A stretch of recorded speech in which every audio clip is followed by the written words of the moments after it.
So, you open Google Chrome on your phone, you're rushing to buy tickets to a concert that all your friends are going to. Picture yourself now, crowd surfing to the front, being invited onto the stage, backstage the world tour, and before you know it, you're dancing in Tokyo. Wait, what? 3 tickets left? It's a good thing your saved payment details autofill quickly and securely. There's no place like Chrome. Download Google Chrome on your phone. This episode is sponsored by State Farm. Choices are great. Like with your podcasts, you get to choose what you want to listen to.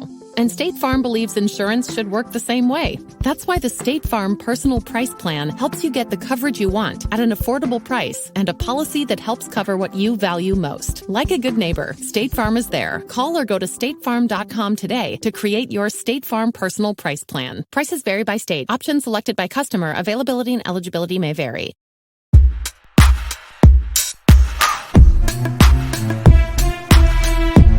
The Trailblazers season has finally come to an end. I cannot tell you how happy I am because covering the past few weeks has just been horrid. Anyway, the Blazers finished 33-49, fifth worst record in the NBA. They will have a 10.9% chance of winning the Wembanyama sweepstakes, but more importantly, they could have a good shot at actually reeling in a big fish to go along with Damian Lillard, maybe. Anyway, welcome to the Blazer Focus Podcast. I'm Aaron Fentress. I cover the Blazers for the Oregonian and OregonLive, and I'm joined by Craig Birnbach. Craig, it's been a minute.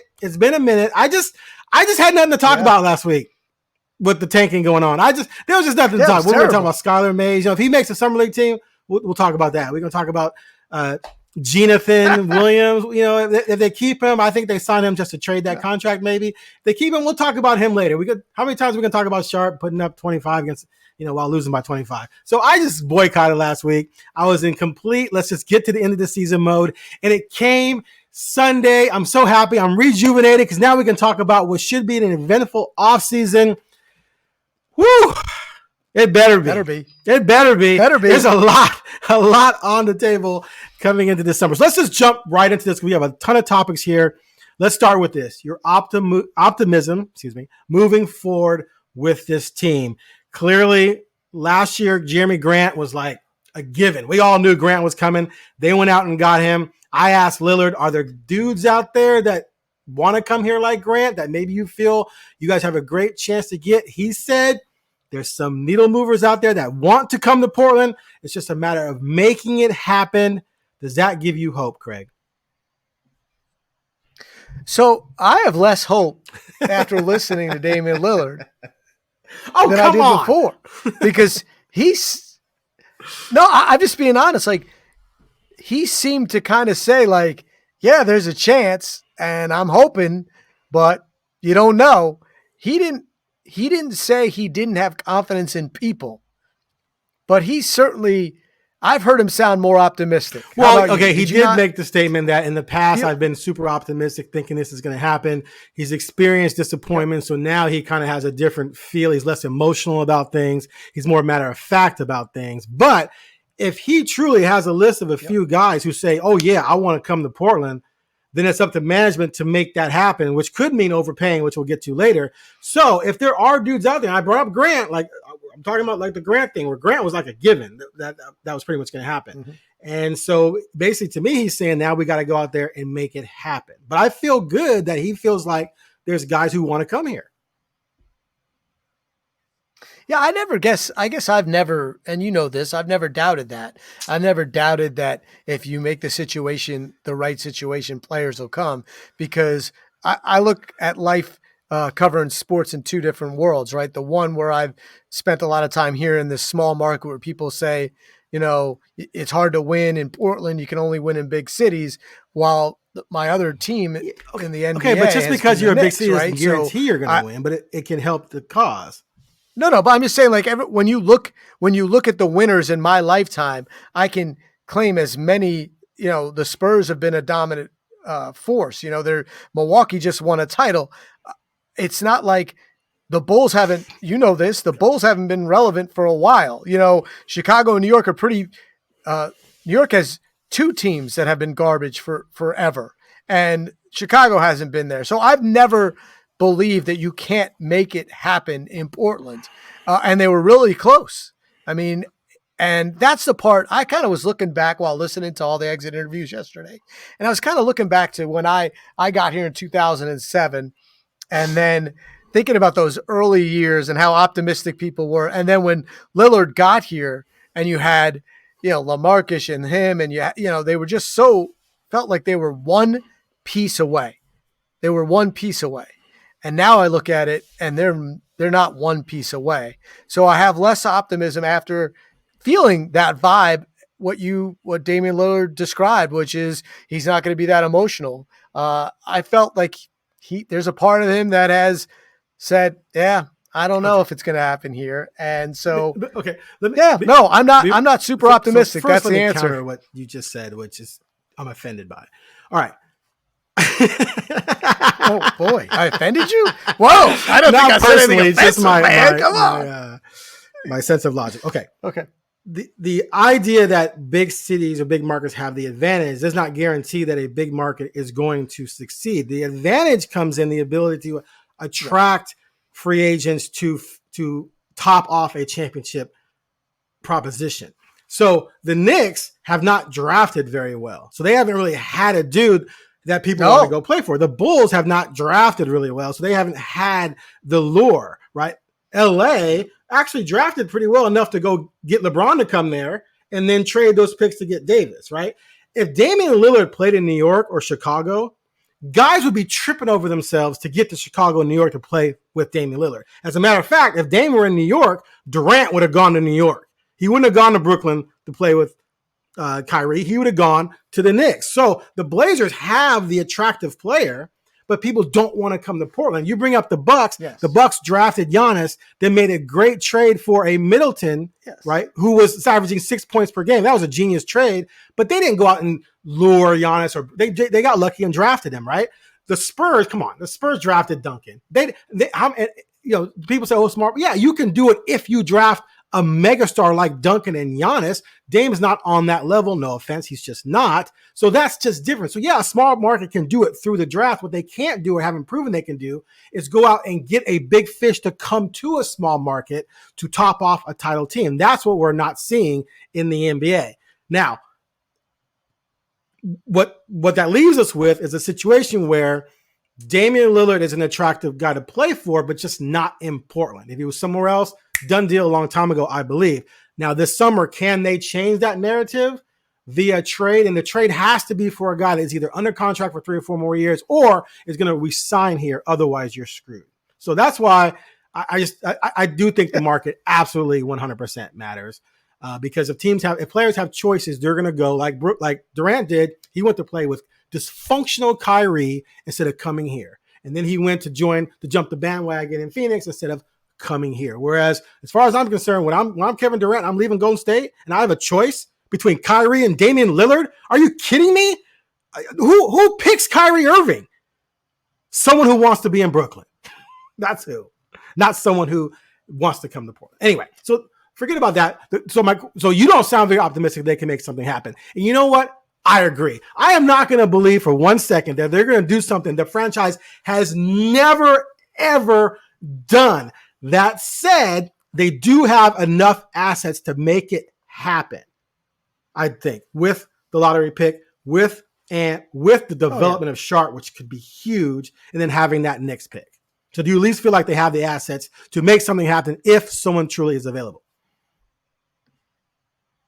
Yes. I mean, everything's tradable and everything's movable, and they have they've got 2 young guys that people might want.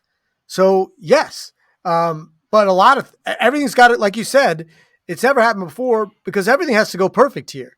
First of all, they need to, and we'll talk about that later. They need to re-sign Grant, or all of this is they got to redo it again because now you need 2 more.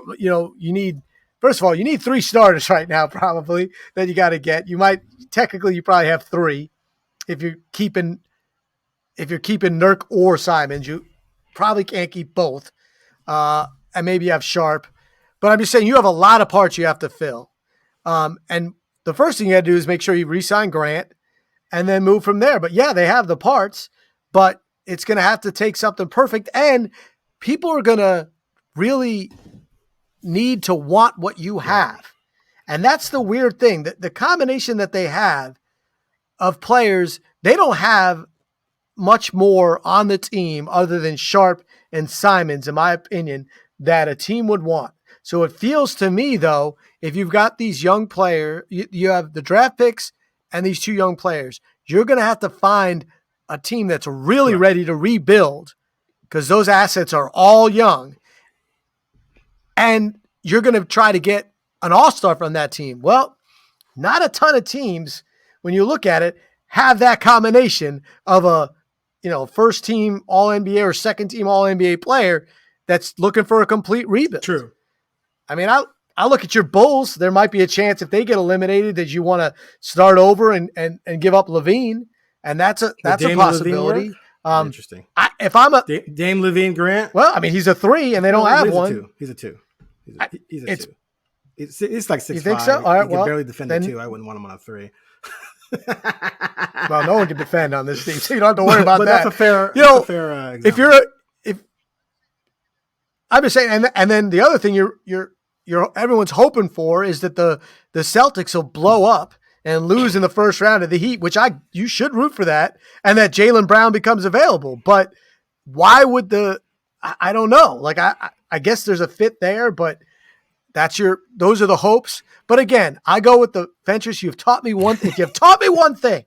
It's try not to predict who is available, because crap happens and suddenly someone's available. So I've stopped trying to figure it out and say, yes, they have the assets, but I think it's going to take a perfect move, because you're not going to get that great player if you don't get a bench and others, because they're going to want to come here to win. And right now, this team isn't just one player away. They're multiple players away. They don't have to be multiple stars away, but there's no bench. There's no depth at all. I wouldn't say there's no depth at all. There's not enough veteran depth. I think those things are easy. I think those things are easier to get, especially if you put together your quote unquote big 3, which if you added a Jaylen Brown or a Siakam or a Bam, if they became available, that would give you a legit 3. And then I think you can pay. And then you can pay. I mean, again, but yeah, it's a fantasy, because you have to have one, the team, the marquee star available that makes you a contender. Then the team has to be willing to move him for what you have to offer. You got to hope that person wants to stay here. If they only have 1 year left on their deal, heaven forbid, then you're screwed. Then you're rolling the dice like the Kawhi thing. Do you do that? I don't know. And yeah, I mean, that's it. That's pretty much the list. So that's a tough needle to thread, especially when you're at Portland, because if that player is available, they might prefer to go play elsewhere, like we just saw with Durant. Right? If they're that good, they have their choice. They might pick somewhere else, and that's just could easily be the problem. So I'm going to say, as much as I hope to see something major happen, and the Embiid thing is just, to me, it's just a joke until something else happens. I know. Stop. People throw it out there. I just don't believe Philly would do that. I don't think that's going to happen. So for me, the fantasy thing is just not going to happen. So then the question becomes, after that, can they? Okay, let's before we get to that, let's go to this thing with Damian, because Damian's been back on his loyalty tour, right? Appearing on podcasts or talking here and there and talking about Lloyd. He even wrote another rap song about it, made some line about what would have happened if Miller left the Pacers. Well, he might have would have rang.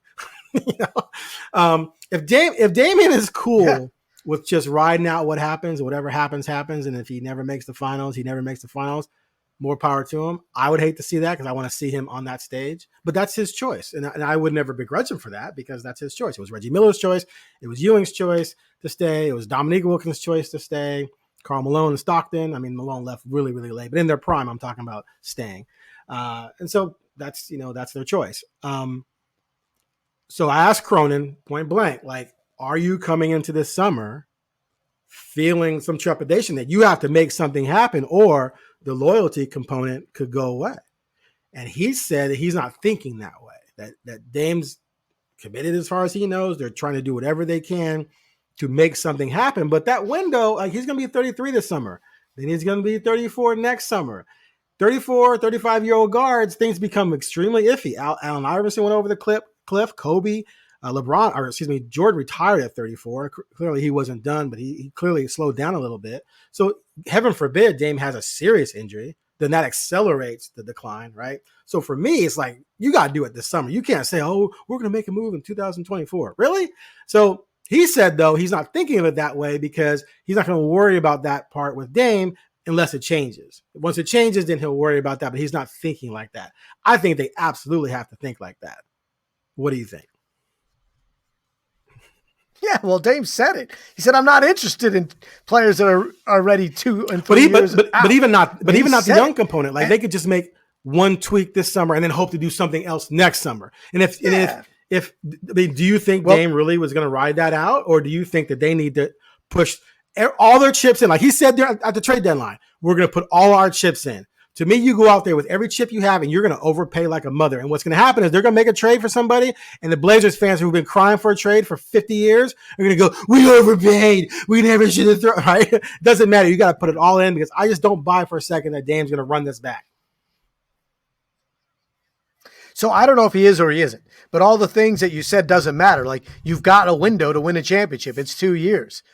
You know, you're lucky if you get the full 2 years from Damian Lillard at 33, 34, but 35, 36, you're asking for a miracle. I mean, what LeBron James is doing is never been done before at that level for that kind of athlete, right? Kareem did it, and he was also a freak athlete, right?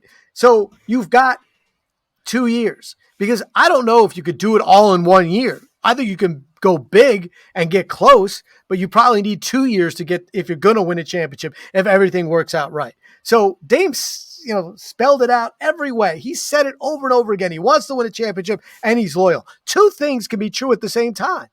They can be. And he wants to stay loyal to Portland and he wants to win a championship. He has already said that he's not going to let not winning a championship define him, because why would he want to? Why would he?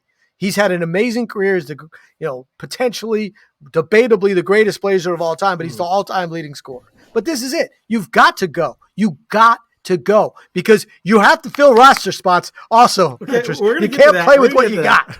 You got to fill the spots. So you might as well get good players for them. So if you've got 2 first-round draft picks, the worst thing that happens if you don't make a big move is you get 2 young players. You hope you don't mess that up. But that's not what he wants. So I think, look, to me, the most interesting thing that could happen is if they get the number 1 pick, because now Dame is suddenly the whole story changes, because now you're building your franchise around about Wemby, not Damian. And that'd be an interesting dynamic to suddenly, hey, Dame, like, is he ready?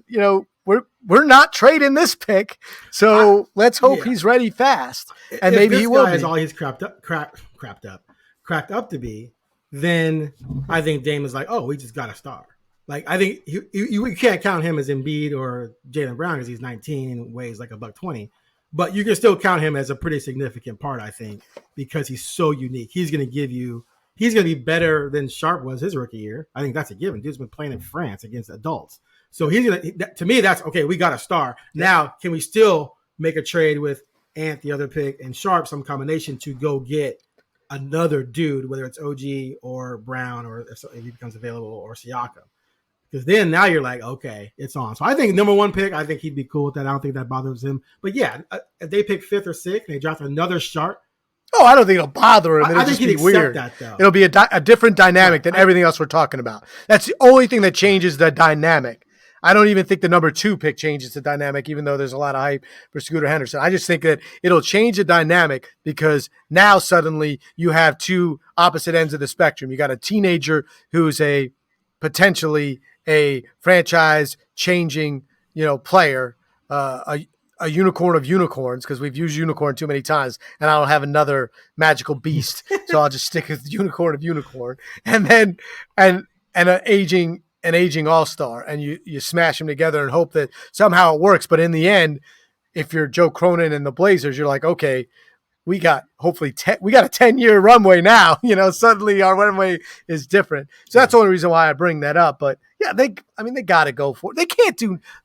Chauncey said it. He said, we tried tweaking. Tweaking gave him the exact same. They're awful. They're 5th worst team in the NBA. They finished. We're talking, and They don't some have the people. 5th I'm not worst going to say who. roster. Come on, We're they're not the imagining 5th a. worst team. Yeah. No, but I'm just saying that's where they ended up. That's where they are. They did end up, Fentress, they did end up possibly as the 3rd worst team in the West. That might be legit. That might be legit. And that's okay. Either way, they were terrible. They gave up. And this is a team some people thought could be in the top 4 or top 6. And they ended up here giving up on. And look, there's a business end. We don't talk about it a lot, Fentress, because we're sports people. But there's a business end to this. They gave up 20 games to this season, basically, where fans couldn't resell their tickets for money.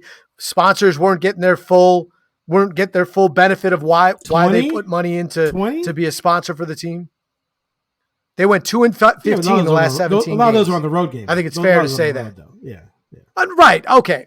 But if you're a broadcast sponsor, that matters, right? If you're a franchise sponsor, you're not getting that impact. You're not getting the news. You barely writing anything about them. Hey. They're not all over social. That's a huge.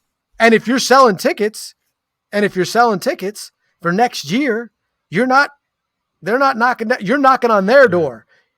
They're not knocking on yours. And that's when you're eventually going to sell a team.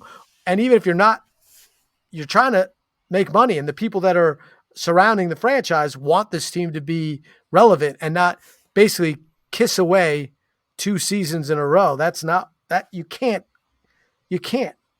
Paul Silas is proof. If you're Chauncey Billups, you can't make it 3 years like this. Like you got to try to win games, and so they have to go for it, and they can't tweak because this team needs more than that. Before we get to that, because I did ask Billups and Cronin about that. I know I asked Billups. I can't remember if I asked Cronin, but so the age thing with Dame, the guy to look at is Chris Paul. Chris Paul played 59 games this year. He was 14, 9, and 4. Obviously, he never in his life was scoring 28, 29. So if Dame does start to slow down and he goes to more distributor Dame and he's 22 and 9 or 22 and 8, depending on the team around him, he could still be pretty magnificent and then save his energy for trying to help close in the last 4 or 5 minutes of game. So there is a possibility that Dame's superpowers last to 35, 36. But of course, it's tough to bank on that. But Paul is only relevant because he has Booker and Durant, right? Booker and Ayton and Booker and Durant. Booker, Ayton, Bridges. So you have to put the right pieces around him. And those pieces could be this lottery pick, Sharpe, and you add OG with Grant. And that could be enough moving forward where you're young enough that you could still make another move later and add to it and become pretty darn good. So that segues into what I think is realistic. I think the most realistic thing is they go out and get another guy on Grant's level. Like, to me, OG is Grant. I mean, he's not. I mean, I guess he's been an all-star, but he's been declining. Like, he's just weird to me. I don't understand the fascination. I think he's good, but he's not great. But if you got him, awesome. If you started a lineup of Dame, Matisse, let's assume you trade Ant for OG. Dame, Matisse, OG, Grant, Nurkic, and then you add, like you just talked about, the veteran guys. So you're not turning to Watford. You're not turning to Little. You're not turning to guys who pretty much aren't ready to be relied upon. You turn to dudes. I think I used the word adults a couple of times when I asked this question yesterday. 28, 29-year-old grown men who've been in the fire on competitive teams. Then I think that team absolutely is top 6. Does it contend and win a championship? Probably not. But if they're healthy, they're absolutely top 6. And I think that's the most realistic thing that's going to happen this offseason. Yeah, I don't see why they can't get a guy like OG. I mean, I'm with you. I think he's good. He's not great. I mean, he's a solid player. Grant's numbers are better than his. He's 25, so he's at that place where you're like, well, I don't know if he's going to get much better. I'll tell you, and we don't have to get into specifics, but if you have Grant and OG, somebody's going to have to rebound because neither one of them do a good job of rebounding at the 3 and the 4. And that's problematic to me. And defensively, I don't know. This team defensively. OG's pretty good defensively. I hate to bring it up with the Paul. Which he better be, right? Because Grant, him, and Thibault, because you're probably pushing Thibault out of that group if you bring in OG. Thibel's your only real defensive stopper. He starts at the 2. He the was one thing I think, but maybe you start Sharpe. Maybe you start Sharpe. Then Sharpe and I'm assuming it's going to cost you one of those two to get OG. I would not trade Sharpe for OG. I would consider Ant because it's just a better fit with Dame. Dame and Ant are not. We'll talk more about that. Dame and Ant are not going to work. Yeah. And then you have Sharpe. And so you start Sharpe at the 2 and you bring and you have Sharpe off the bench as a defensive stopper. So who knows? I would trade Simons for OG, and I would do that in a heartbeat. Because you got to. Like, what are you doing? You've got 2 players who play the same position. Simons defensively is not good, and I'm being nice. And Sharpe right now he's not good, but he has a chance to be. He's athletically could be a defensive player. Simons cannot. It's too many years. He's not going to grow into that. You're better defensively. You hope that Sharpe's bigger. Maybe he could be he's shown signs of being a really good offensive rebounder. None of this matters, but yeah, I would do that in a heartbeat. And I think that is realistic. And that's a decent starting lineup, right there. And then you fill in the pieces. Agreed. I hope they could do better, because the weird thing about it is that when people talk about Simons and Sharpe, they still talk about all-star potential. And obviously with Sharpe, you have no idea, but he's shown signs. With Simons, if you really think he could be an all-star, then you wouldn't trade him that much. But I don't think they think that. I think they say that. No, but he's not an all-star player. Hold on. It's like the Halliburton and Fox situation. Sacramento had Fox. They still drafted Halliburton because they thought he was the best player on the board. Yeah. They had him for a year. It wasn't a good fit. They traded him for Sabonis. Now, I know that you just like to come on here every day and mess with me about Ant. I just know that's what you're doing. You're pushing my buttons. You're trying to get me all fired up, but I'm not going to fall. I told my wife this morning, I ain't falling for it. It ain't going to happen. I'm not going to let Craig get me. She's like, you go, boy. And then she rolled her eyes. I was like, yeah, right. Anyway, Ant, listen, if I asked Ant this, do you want to run a team someday? He gave me the, politically correct answer. But if they were to trade Ant to a team where he was the lead guard, dude is going to be an all-star. Book it right now. I want you to make a little audio clip of this and keep it in your phone, and you can throw it in my face if it doesn't happen. Or you're going to praise me when it does. He's 21-4 this year playing out of position next to a ball-dominant guard. 21-4 shooting, slashing basically 45, 38, 90. Okay? You put him in a situation where he's controlling the ball and running the show, he's going to be 26 and 7 or 8. That's all-star caliber numbers. So, yes, I think he's going to have value. What you said about the results are true. And I'll be interested to see that assist total. I know he can score. He's a dynamic scorer. I do know he defensively it's tough, and winners, on a winning team, even if you're running the show, he's going to have to step it up. But yeah, I agree. We agree mostly. And could he be an all-star? Absolutely. But I would trade him for OG. It's a better fit. I would. It's a better fit. That team 100%. Is better. 100%. Yes. And it pays. Yep. I would trade him for Wendell Carter. I tried to get something else with him. But to me, you add that 6'11" guy who's pretty versatile and pretty skilled and can play defense, you're better. Because you have Sharpe and you have Matisse to play the 2. So you swap out a 6'3" combo guard for a 6'10" power forward / center who has some skill, and you're better. Period. It's just if you did that on 2K, it'd be like, you're better. Okay, and the Blazers, are proof. It's harder to get taller guys. The Blazers been swimming in. It's a lot harder. It's easier to find 6'3", 6'4" guys, especially with the 3-pointer becoming as big a deal as it is. That's opened up the door for more smaller guys to have an impact, because you don't have to go inside. You can just shoot threes. Just ask Dame, right? Dame scored 71 with 13 threes. Almost half his points were 3-point shots. And so that's why there's so many dudes out there you can get in that mold. So yeah, I would. I already told Joel Odom, my sports editor, I said, if they trade Ant, I'll need 2 days off, bereavement, and that he's going to have to heavily edit my article on it because it'll be split. It'll be filled with a lot of expletives. And you have to go through 2 keyboards. So, God, no. Make it stop. The pain. Salt water's not good for electronics. Salt water's not good for electronics. Yeah, and that does lead to the part where, one of our topics here was, can Sharpe and Simons coexist, or one must go? And to me, that one must go. I mean, I just don't. I think it's the most obvious question, and I think Cronin was real close to admitting that. I mean, he kind of said, we'll have to look at that, but yes, because it's. I mean, I will give Cronin and Chauncey credit for transparency. They are more transparent than most GMs and coaches. And I've been around a lot of them.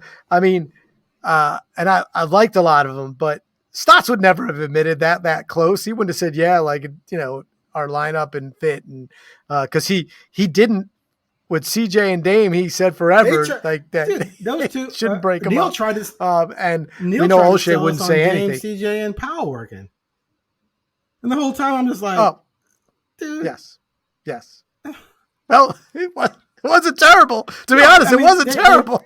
Yeah, but it just had an obvious comparatively. You can't trot 6'2", 6'3" guys out there and expect to have success in the NBA. It's never happened that I know of. But anyway, so it's. And to me, the preference would be to trade Simons. Right. But I'm not. But you do whatever. I mean, you do whatever you can get. But the preference to me is to go with the kid that you drafted 7th overall, who has potential to be an all-star.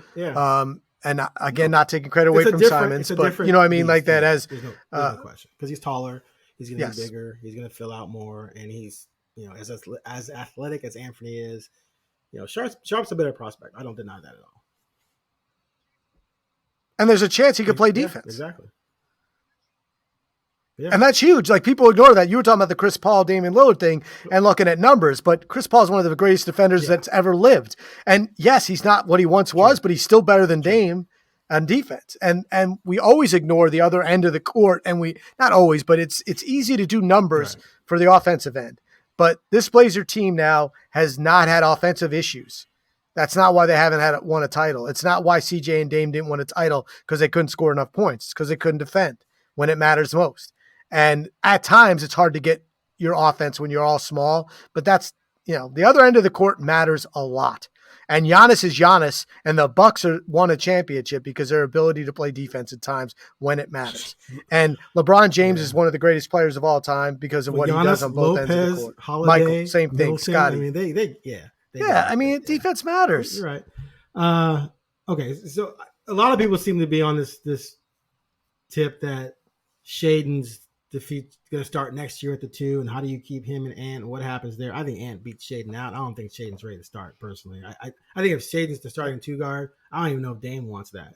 And so I asked Billups and I asked Cronin, what are we talking about here? Do you think this guy's really going to be ready to start? And people fall in love with what they see sometimes in meaningless situations. And Sharpe's made some spectacular plays, but they're getting their butts kicked by 30. Yes. He's out there with G League guys. He's the 50. Guy. Like, it's just it's hollow. It's empty calories to me, because is he doing the little things necessarily to not kill your team in between the spectacular dunks? And that was the criticism of him all season. And Billups and Cronin have said he's come along quicker than we thought he would.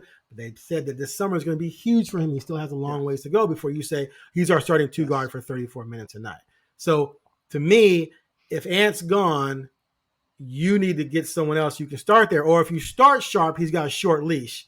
If he's not doing the little things, you got to yank him and go with Matisse or someone else. But to me, next year, if he's your 6th man coming off the bench and just destroying other people's second units, that's a way better situation than starting him.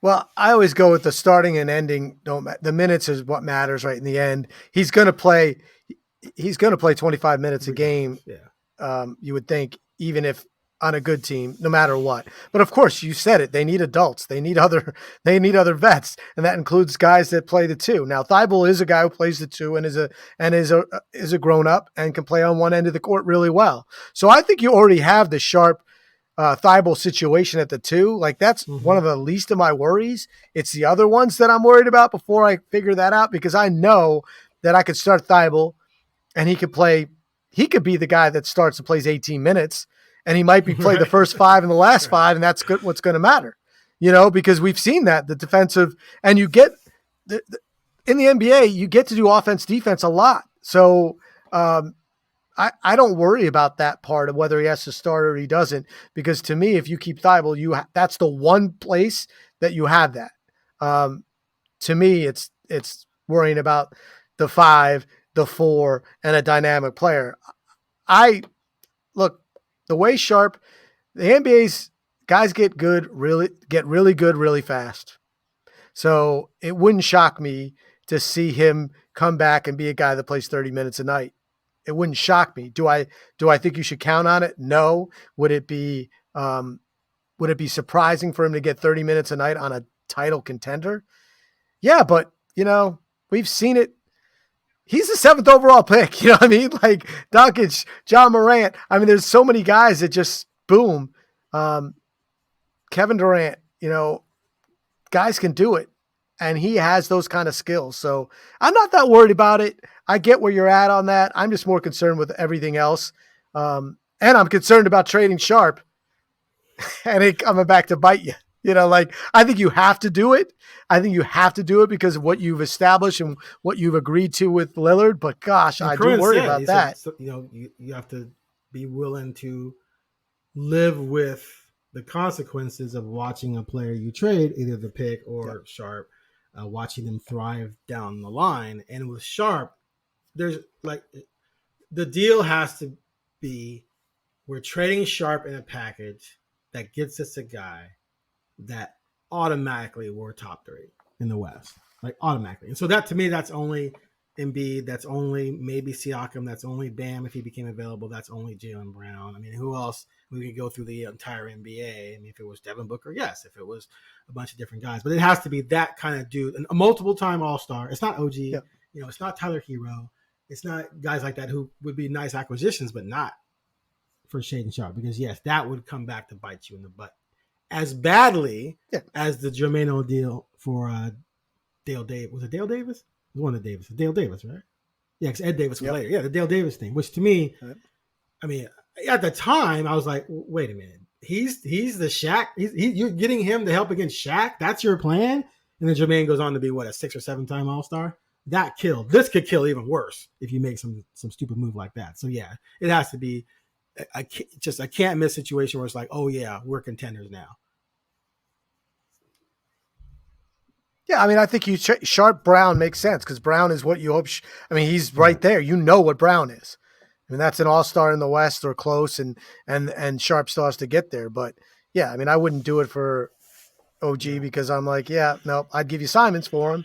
And I'm less worried about trading Simons because even if he is an all-star, I kind of know what kind of all-star he's going to be.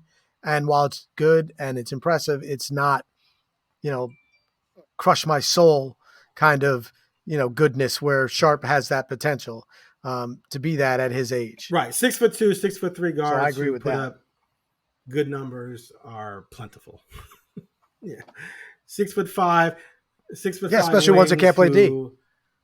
I thought Billups's comparison early in the season when he said a combination of Roy and Vince Carter was perfect because he plays a lot like Roy in the mid range and he's pretty smart, and then he just has the freakish athleticism of a Vince Carter.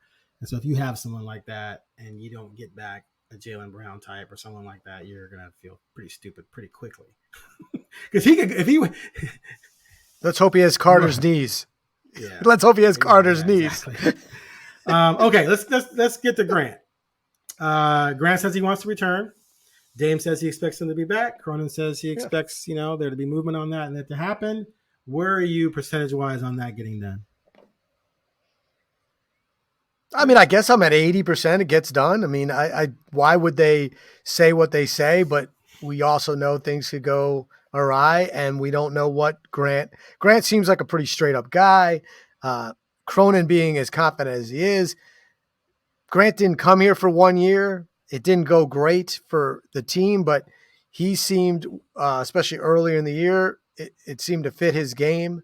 And they need him, and he can be successful on this team. So I don't see why you wouldn't do it.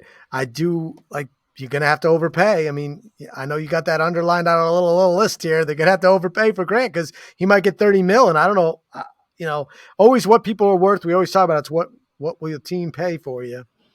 But in the end, he's probably going to get paid like a better player. But when your options are worse players, you sign the one you sign. He, to me, is a championship level complementary player. You know, he gives you some length, he gives you some defense and athleticism. He slashed this year 47, 40, 81, 20 points, 4.5 rebounds, which I thought would be more. You were right about that.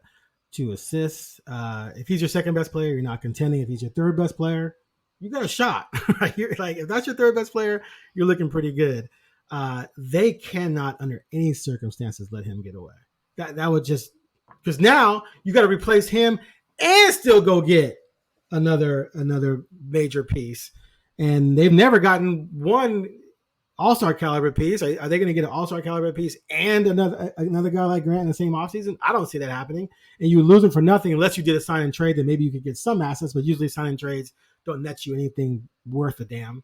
I think he knows this. I think his agent knows this. I think the only thing that could cause him to really want to leave is if Dame were to leave, or if they did absolutely nothing, he knew they were going to suck again. Now, I asked him that. I said, does what happened with the team's roster building play a part in your decision? Will it play a part in your decision? And he said, yeah, that could be factored into it. And so, he mentioned the 5 years, and someone else followed up. Well, you said 5 years. Is that fifth year important to you? Because that fifth year can only come in Portland unless there's a sign and trade. And he said, yes, he wants security. So if Dame's here, I don't believe for a second that Grant's going to bolt. He's not going to turn down the money. Like, they're going to, if someone came along and said, we'll give you 4 years, $100 million, and the Blazers say, we'll give you 5 years, $150 million, he's signing with the Blazers. And it may be an overpay, but that's just life. Because you know what? When you're a small market team begging for stars to come here, you have to overpay. Damn. Okay, let me go back and change something so you can disagree. We said the same thing. Will you completely agree? I think you have to overpay for Grant. Kiss me. The only wild card is players have said some things and done different. And who knows what, there might be an offer from a team that changes everything, and he might decide. He said winning's important to him. So if there's a situation that suddenly comes up and they can pay him 28 and he thinks he can win now, maybe he goes. I mean, he's at that age where you have to make choices sometimes when you're that caliber player. Do you want to get really, really, really rich, or do you want to make sure you're on a winning team? And his best chance to get really, really, really rich is with the Blazers. All right, we agree on that. All right, last thing on the list here is the players showing support for Chauncey. There's been no grumblings whatsoever at any point that Chauncey was ever in trouble. When I talked to him a couple of weeks ago, I just said, let me know. Is there a little bit? Should I even watch? He's like, nah, man, I'm 100% good. Cronin came out, gave him a huge vote of confidence. I asked, I think 4 players straight up, give me your assessment of Chauncey. Now, the players are not going to throw Chauncey on the bus in public, but I just want to get their statements out in the public so they'd be on videos where everyone can hear what these guys say and make a decision for themselves as to how sincere they are. But I think their sincerity, I think it all starts and ends with Dame. Dame was not very flattering he didn't say anything bad about Stotts, but he didn't come out and show support for Stotts. Last year, it was clear that Stotts was going to be in trouble even before the season began or season ended. So clearly these players like Chauncey, you and I have said, we agree, it's just difficult to judge him. It just is. Last year doesn't count. This year, without having the veteran guys off the bench and having to turn to all these youngsters. I mean, think about it. You got Sharpe at 19. Jabari had to play some minutes in some key games. He's 20. You had Keon Johnson had to be in the rotation sometimes. He's 20. Even Eubanks, who's 26, has never really played meaningful minutes for a winning team. Neither has Nasir Little. That's 5 guys. And then Trendon Watford, who's 21, the same, undrafted free agent. That's 6 young guys he played with zero background in playing significant minutes for a team trying to win that he had to turn to because after they traded Hart, of course, Winslow being injured, and then just when Grant would go out of the lineup or Nurkic would go out of the lineup, and it just created a lot of dysfunction for them. So I just don't see how anyone can blame him. If you think magically he was supposed to get these little kids to play like adults, that's just dumb. So yeah, I think you give him an incomplete and you have to give him a shot with a real roster. Yeah, anyone who's like saying that Billups should be fired hasn't readjusted to see what happened. You know what I mean? Like it's like you're going off of when they hired him and they thought there was a chance in year one for him to win, and then year 2 that that there was a chance. I mean, they gave up on both seasons. Like they told him to lose twice. So, that I think he got 40, he got about 45 games or 50 games to coach this year. And I give it an incomplete. It wasn't great. The defense was bad. There was injuries. Yes, you can make all the excuses. There weren't any like fantastic decisions, but this is a guy that, because of the way these two seasons has come out, he hasn't really been able to coach in many competitive games. Like, how many total competitive games did he try to win in 2 seasons? Like 60 games? Well, total. They didn't like they threw away the officially. Well, probably Pelicans. Pelicans. 20 games. Yeah, that's 1/4 the season. That means he tried to win 1/4 the season. And last year, the season or 60 over 2 seasons. Because last season they tried to win like 30. I guess you give them a total of 80. Right. I'm just saying, like, how do you judge that? And you hired a young coach and you haven't tried to win. So, and the players seem to like him. There's no dysfunction in the locker room. There's no dysfunction with that we know of between the front office, ownership, and him. So of course you run it back. But next year's, that's it. He's not going to make a third year of awfulness. And if he is, everyone gets a chance to be mad. And Cronin either. Cronin's got to do something here for next year. I'm not guaranteeing anyone loses their jobs, but you can't have, and Cronin came in halfway last time, but you can't repeat. You can't throw away, quarter season, half a season for 3 straight years and not expect people to lose their jobs based on the fact that the strategy is not working, especially when you have an all NBA player on your team. He wants some veterans to coach. He wants people to actually coach who can do the things he wants them to do mentally and physically, especially mentally. Physically, there's the ability clearly, but mentally, you're asking guys to do things you're just not ready to do, period. And when they had the starting lineup intact, I think they were 18 and 15. Last year, before Dame injured the ab thing caught up to him and he really started to slow down, and then he shut it down. They were 10 and 8 and they were picking things back up. So when he's had his team somewhat whole, he is actually above 500. I can't judge him when Dame's got ab problems and CJ has a collapsed lung.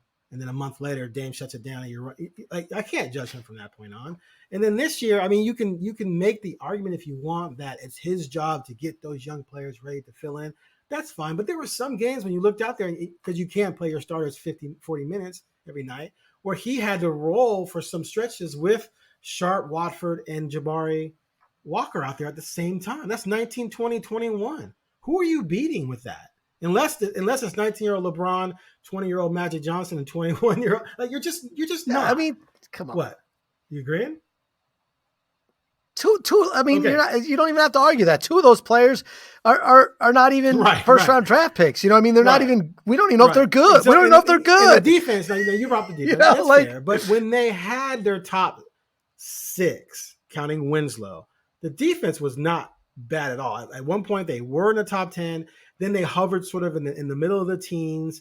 It was after Winslow went out and after Nurk went out that everything went downhill, because you're replacing Nurk with Eubanks, you're replacing Winslow with Watford, and they're just not going to be guys who are going to be plus defenders against legit NBA teams. So I think, to me, I believe if you give him some veteran dudes off the bench, if you give him another guy on Grant's level, I think the defense is going to be right at very worst 9 to 11 to 12. And that's good enough if your offense is top 6, which it was for most of the season when you had Dame, Ant, and Grant playing together. If the Blazers have a top 10 defense, we're talking about a whole different franchise. You know what I mean? And if you're saying it's possible, then fine. Yes, 10, 11, everything 12. You say. I don't know. If they add what I just said and everyone stays healthy, that's the question. Let's go back to Nurk. Nurk was asked, do you think he's going to be here? He said, I think so. And then they said that you worry about trade rumors. He's like, there's been trade rumors about me every year. I think he's someone who could be thrown into a trade. We'll see. But I will say with him healthy, their defense is solid, but he never stays healthy. So anyway. Yeah, I think you trade Nurk if you get something. I don't know who wants Nurk. That's the thing for value. I mean, he's got a contract now. He's not inexpensive. He's not expensive, but he's not inexpensive. And he's not a starting center you don't need starting centers in the NBA anymore really to win a championship, but he's not a consistent enough player that you can count on. And that to me is frustrating. And I don't think anymore he has the full protection of Dame. And I can't imagine Billups thinks like, no, I got to have this guy. I think he's okay. And some days he's better than okay. And some days he's a lot worse than okay. And so Nurk is not a guy I expect to be back, nor would I be surprised if he does come back.